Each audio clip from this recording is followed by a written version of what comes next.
In ancient Sumer, the top 1% of the population controlled a staggering 90% of the wealth, while the majority lived in relative poverty. This civilization, often hailed for its groundbreaking inventions and towering ziggurats, hides a much more complex story beneath its surface. What was the true price of Sumer's remarkable achievements? And what secrets lie buried in its ancient cities? Stay tuned as we delve into the untold sides of this mysterious and powerful society.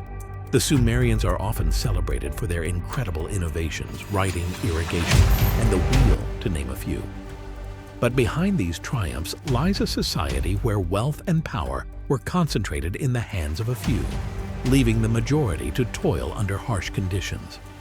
The story of Sumer is not just about the dawn of civilization, it's about the birth of inequality. Imagine a world where the elite lived in wealthy homes, surrounded by luxury, while the common people struggled to make ends meet. In ancient Sumer, this was the stark reality. Wealth generated by the flourishing cities of Ur, Uruk, and Eridu did not trickle down to everyone. Instead, it was hoarded by the priestly class, merchants, and rulers who used their power to maintain the status quo. The rulers of Sumer were not just political leaders, they were also seen as divine representatives on earth. This divine kingship justified their immense wealth and power, as the people believed their rulers were chosen by the gods themselves. But this belief also masked the exploitation and control that underpinned Sumerian society. In the heart of Sumer's cities, the contrasts were glaring. Grand temples and palaces stood as symbols of divine favor and earthly power, while just beyond their walls, the masses lived in modest, crowded homes. The daily life of a common Sumerian was a struggle for survival, a stark contrast to the luxury enjoyed by the elite. For example, the construction of ziggurats, the towering temples that were the centerpieces of Sumerian cities. These monumental structures, dedicated to the gods, were built on the backs of thousands of workers. Many of these laborers weren't free men, but were forced into labor as a form of tax or as a punishment for debt. The grand ziggurats we marvel at today were, in fact, monuments to the inequality and exploitation that pervaded Sumerian society. The hands that built Sumer's wonders were often rough and calloused, marked by years of grueling labor. These workers who toiled from dawn to dusk were the backbone of Sumerian success.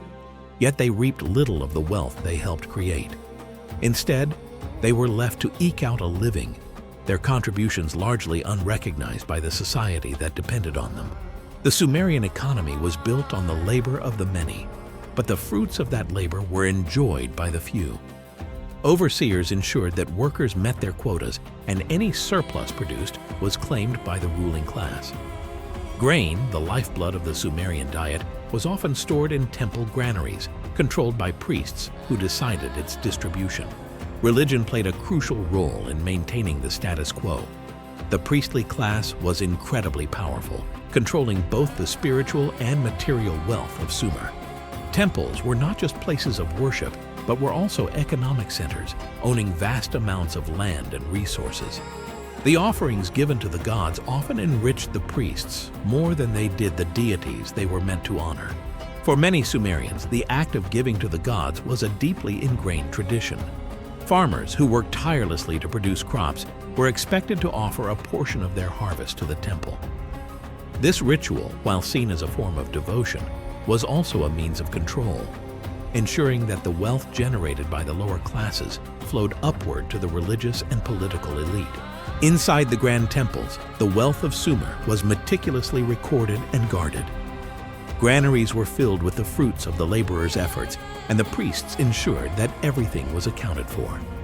This wealth was not just for religious purposes. It was also a source of power, used to influence both the people and the gods.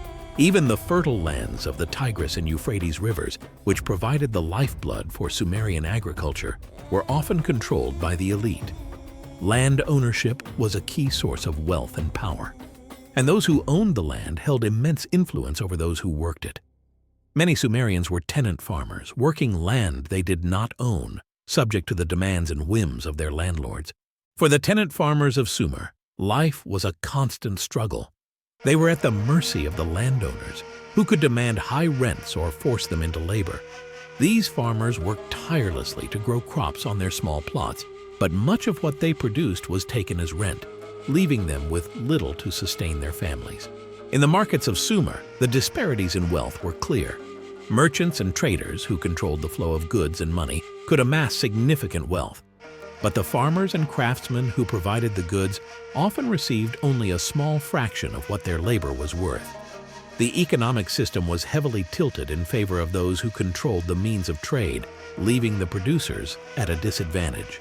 The markets of Sumer were vibrant hubs of trade, where goods from distant lands were exchanged and fortunes were made. However, these markets were also where the seeds of social division were sown. The rise of merchant classes and the accumulation of wealth through trade began to shift power away from traditional rulers and priests, creating new tensions within Sumerian society.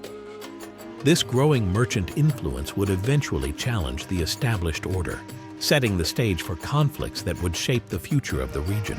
For most Sumerians, home was a modest clay house, sparsely furnished and shared with extended family members. While the elite lived in grand homes with luxurious amenities, the common people had to make do with much less. Despite their hard work, many families struggled to meet their basic needs, living a life far removed from the opulence enjoyed by the rulers. Craftsmen in Sumer played a vital role in the economy, producing goods that were highly valued both within the cities and in trade with distant lands.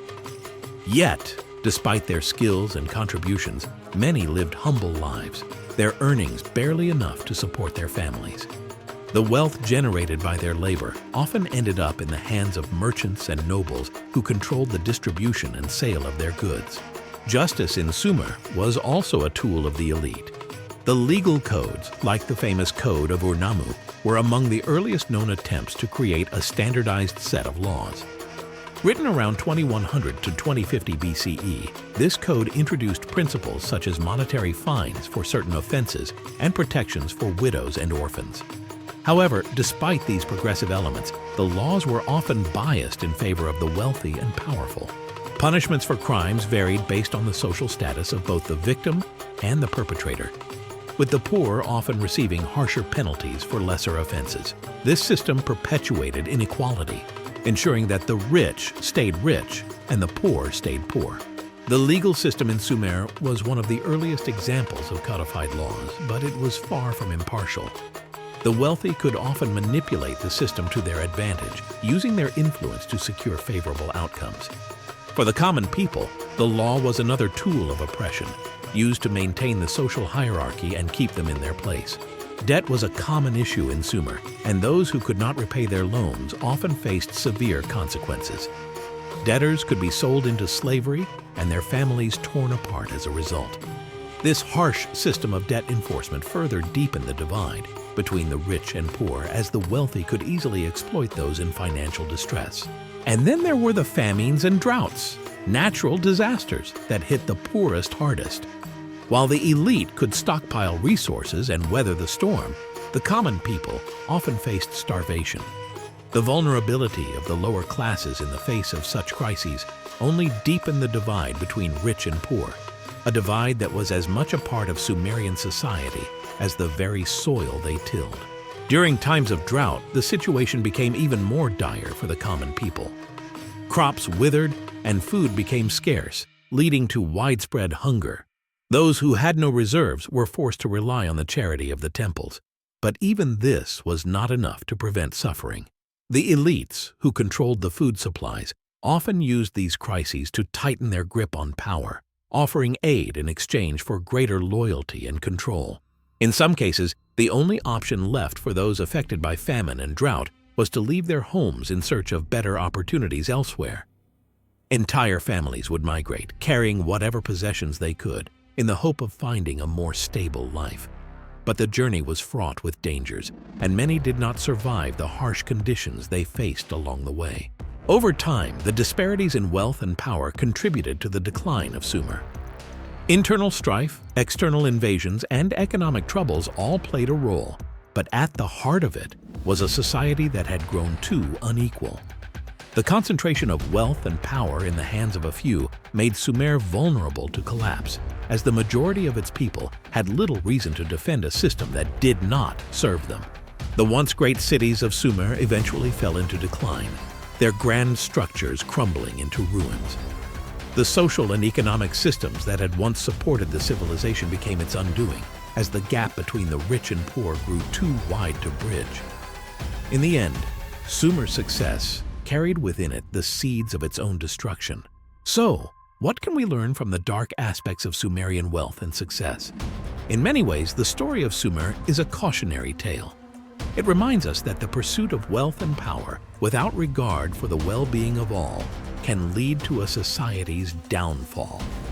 As we look at our world today, we can see echoes of Sumer in the growing inequality and concentration of wealth in the hands of a few. Will we learn from the past, or are we doomed to repeat it? The legacy of Sumer is not just in the monuments they left behind or the inventions they created. It's also in the lessons their society teaches us. As we admire their achievements, we must also remember the cost at which they came. The dark aspects of Sumerian wealth and success serve as a reminder that true progress is not just about what we build, but how we build it. Historians and archaeologists continue to study the rise and fall of Sumer, piecing together the story of this ancient civilization. Their work helps us to understand not just the events of the past, but also the underlying social and economic forces that shaped them. By studying Sumer, we gain insights into the nature of power, wealth, and inequality, lessons that are as relevant today as they were thousands of years ago. The struggles of Sumer's common people are not so different from those faced by many today. As we grapple with issues of inequality and injustice in our own time, we can look to the past for guidance. The story of Sumer is a reminder that no society is immune to the consequences of extreme inequality, and that the choices we make today will shape the future for generations to come. So, what will be our legacy?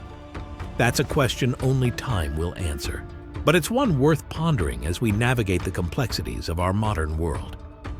Thanks for joining me on this journey through the past. If you found this video insightful, don't forget to like, share, and subscribe. Until next time, stay curious.